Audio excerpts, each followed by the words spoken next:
Welcome to the Eat Away Kidney Stones podcast. I'm your host, registered dietitian and kidney stone expert, Melanie Betts. After learning a ton about kidney stones and helping people prevent stones at the University of Chicago, I was fed up with all the terrible advice people were finding online. So I decided to do something about it. The Kidney Dietitian was born. This podcast is for people who want to learn what actually works to prevent kidney stones and still enjoy life, eating, and their favorite foods. Let's dive in.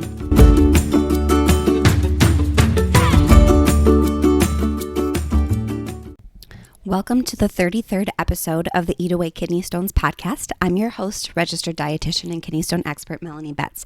And today we have yet another fantastic listener question from Steve about kale and spinach. Let's listen in. I always thought kale and spinach were one and the same, but I've learned lately that it isn't. Is kale okay to eat on a low oxalate diet? Thank you, Steve, so much for that wonderful question. This is actually one that I get quite a bit, so I wanted to dedicate an entire podcast episode to this question. Is kale okay on a low oxalate diet, and is it okay for kidney stone formers? Of course, I'm going to go into the science behind this, and we're going to get real nitty-gritty in our answer, but in short, spoiler alert, yes, kale is 1000% okay for anyone with kidney stones. It is a fantastic source of fiber and a great vegetable to use, cooked, sauteed, or use it in kale salads. It's delicious and cheap. It's a great vegetable. And I think, this is one of the reasons why a low oxalate diet is so darn confusing. There are just so many low oxalate lists out there that are just blatantly wrong. And I probably should dedicate an entire episode to exactly why that is. But I think one of the reasons that these low oxalate lists get so are just so wrong is that over time they've taken data that says spinach, for example, is high in oxalate. We know spinach absolutely is high in oxalate. And then it sort of over time just got diluted down, and it's just been extrapolated to all green leafy vegetables are high in oxalate, which is definitely not the case. There are huge differences in the amount of oxalate in different green leafy vegetables as well as green vegetables. I've even seen low oxalate lists that say that all green vegetables are high in oxalate, which is absolutely bananas and not true. Over time, the same advice has happened for nuts and beans. Yes, there are some nuts and beans that are fairly high in oxalate. Of course, that doesn't mean that you can't consume them, but there are some that are higher in oxalate. And so all nuts and beans and berries are on these high oxalate lists. And there are ginormous differences in the oxalate content in different nuts, seeds, beans, and berries. And of course, whenever I answer any question about oxalate, I always have to give the disclaimer about who should even be thinking about oxalate in the first place, because unfortunately, basically every person who ever has a kidney stone period is given this low oxalate diet advice. Their doctor, their urologist, or the guy in the emergency room says oh, you have a stone, you should be on a low oxalate diet. And that is definitely not the case.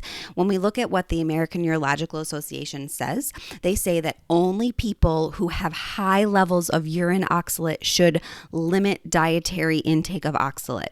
They do not say anything about consuming 50 milligrams of oxalate or 100 milligrams of oxalate. There's no recommended amount of oxalate because it's going to be different for every single person. And honestly, trying to quantify exactly how much oxalate you consume is virtually impossible. And they only say high levels of urine oxalate. Most people with calcium oxalate stones do not have high urine oxalate. They have high urine calcium, and that's what's really driving their stone formation. And there's a ton of other things we talk about for ways to get down urine calcium. If you have normal or low urine oxalate, as many people who are forming oxalate stones do, and you're on a low oxalate diet, you're completely missing the mark. There is, that's going to do absolutely nothing to help you prevent kidney stones. And honestly, because you're cutting out so many healthy foods, it might even be making kidney stones worse. I actually have a whole blog post about how a low oxalate diet could actually make kidney stones worse. I'll link to that in the show notes. But I just wanted to give that disclaimer because I find that 9 times out of 10, people who come to me and they say, oh, is XYZ low in oxalate? Is it okay to eat?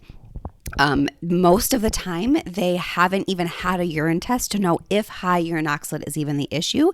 And even if they have had a high urine or have had a urine test, oftentimes that urine oxalate is even high, and we need to be looking at other things for a personalized stone prevention plan for them.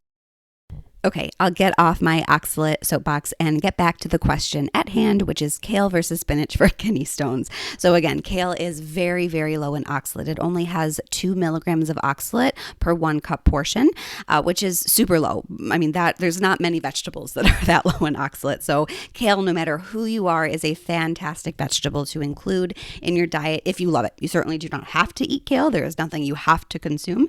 But if you do like kale, kale is a great way to get in those green leafy vegetables.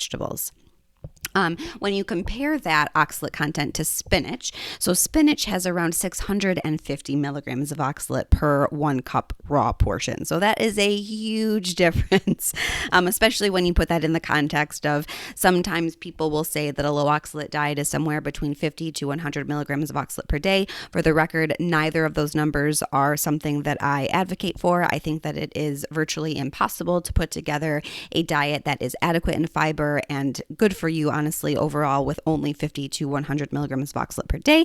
But just wanted to throw that number out there to just kind of put this in context. So 1 cup of spinach is going to put you way, way above, that sort of recommended intake that some people say.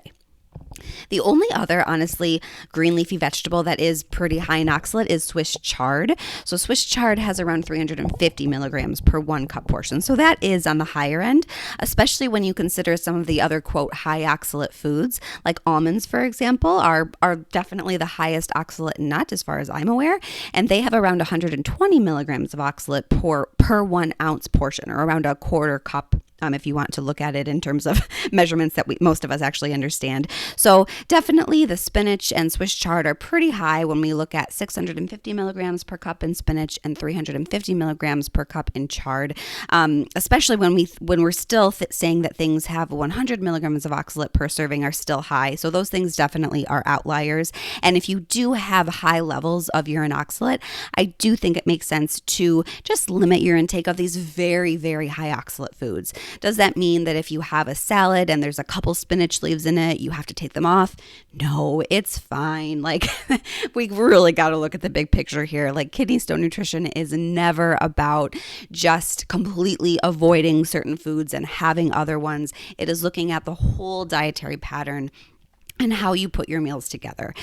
So honestly, the spinach and Swiss chard are the only green leafy vegetables that stick out to me as ones that maybe should be moderated if you do have that high urine oxalate. When we look at other green leafy vegetables, basically all of them are low in oxalate. When we look at arugula, that has 0 oxalate basically. So arugula is, I love arugula. Honestly, arugula is probably my favorite lettuce. So arugula is a great option. Romaine lettuce, iceberg lettuce. And before I get a whole bunch of comments about how these things don't have any nutrition, they absolutely do. Certainly romaine and iceberg aren't going to have as much potassium and maybe other vitamins and minerals, but that doesn't mean that you can't eat them. There's still fiber, there's still water, which is great for stone prevention. Whatever lettuce you're eating, you're doing great, right? Like, most of us are eating nowhere near enough vegetables in the first place. Whatever vegetable you're eating, you're doing a good job. So both romaine and iceberg, again, are very low in oxalate. Kale, as I mentioned. Cabbage is another great option. All versions of cabbage, green cabbage, Napa cabbage, Savoy cabbage, red cabbage. Did I say that already? Any kind of cabbage is great. Cabbage is great because it's so versatile. Just like kale, you can eat it raw, like in a coleslaw situation, or you can saute it. I actually have my favorite recipe for sauteed cabbage on my website. I think it's called Sweet and Tangy sauteed cabbage. It's really very good, and it's a really simple side dish and great way to get some extra vegetables into your day. Another really great low oxalate green are greens like mustard, turnip, or collard greens. These are delicious foods, very, very nutritious, and they're great low oxalate options. I feel like traditionally these are cooked, with like ham hocks and that, and boiled and cooked.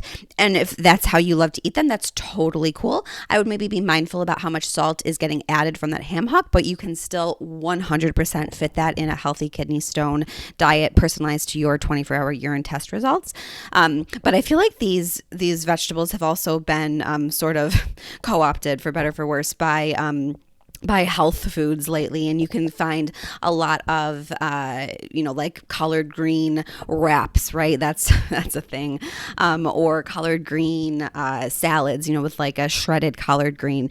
But whatever, however you prefer to eat these greens, mustard, turnip, or collard greens, those are all really great options and really great healthy vegetables, just like all vegetables. Bok choy is another great option.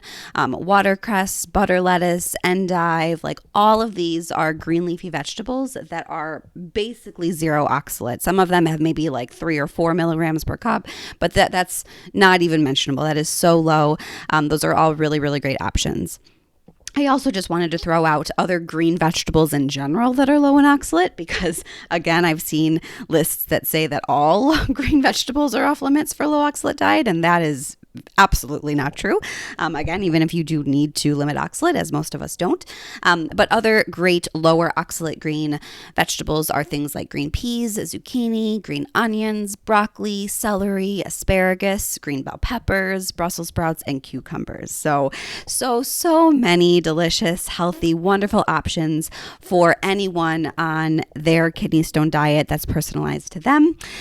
So hopefully, Steve, that was helpful to you, and hopefully you feel comfortable incorporating kale into your diet if that is something that you enjoy eating.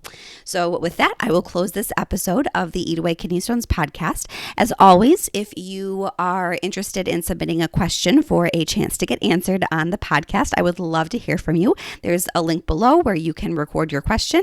I would love to hear from you. It's so fun to hear from listeners. And with that, I hope I will see you next week. Thank you for listening to today's episode.